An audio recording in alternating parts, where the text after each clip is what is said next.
Phone tapping దర్యాప్తు చేస్తున్న SIT రానున్న 4 రోజుల్లో ఏం చేస్తుంది? మరికొందరికి నోటీసులు ఇచ్చి విచారణకు పిలుస్తుందా? కేటీఆర్ హరీష్ రావులకు మళ్లీ నోటీసులు ఇస్తుందా?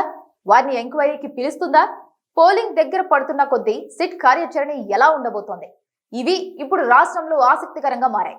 గత నెల చివరి వారం నుంచి బీఆర్ఎస్ అగ్రనేతలు ఫోన్ ట్యాపింగ్ అంశం చుట్టే పరిమితమయ్యారు. మున్సిపల్స్ పై దృష్టి పెట్టలేకపోయారు. ఇప్పుడు పోలింగ్ దగ్గర పడుతున్న సమయంలో మరోసారి సిట్ ముందు హాజరు కావాల్సి వస్తుందేమోననే సందేహాలు ఆ పార్టీ కేడర్ను వెంటాడుతున్నాయి. పోల్ మేనేజ్మెంట్ పై ఫోకస్ పెట్టలేని పరిస్థితులు తప్పవేమోనని ఆందోళన పడుతున్నారు. పంచాయతీ ఎన్నికల రిజల్ట్ ను తలదన్నేలా మున్సిపల్ ఫలితాలు ఉంటాయన్న ధీమా కేడర్లో కనిపించడం లేదు. మున్సిపల్ ఎన్నికలను బీఆర్ఎస్ ప్రతిష్టాత్మకంగా తీసుకొని మరే పార్టీ కంటే ముందే జిల్లా స్థాయి సమావేశాలను నిర్వహించింది.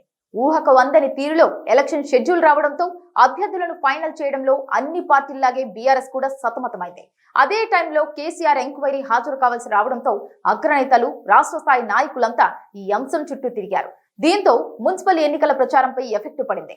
కేటీఆర్ సిరిసిల్ల జిల్లాకు, హరీష్ రావు ఉమ్మడి మెదక్ జిల్లాకు మాత్రమే పరిమితమయ్యారు.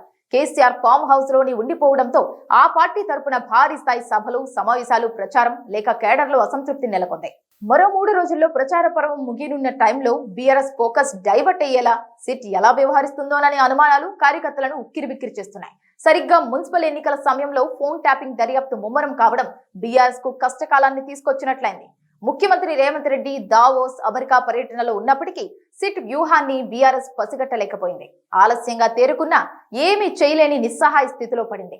ఎంక్వైరీకి హాజరు కావడం అనివార్యం కావడంతో మున్సిపల్ ఎన్నికల మీద దృష్టి కేంద్రీకరించలేకపోయింది.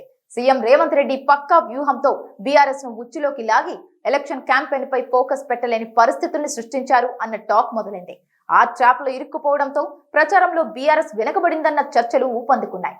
అటు ఫోన్ ట్యాపింగ్ ఎంక్వైరీని తప్పించుకోలేక, ఇటు ఎలక్షన్ క్యాంపెయిన్ పై దృష్టి పెట్టలేక బీఆర్ఎస్ నేతలు చిక్కుకుపోయారు.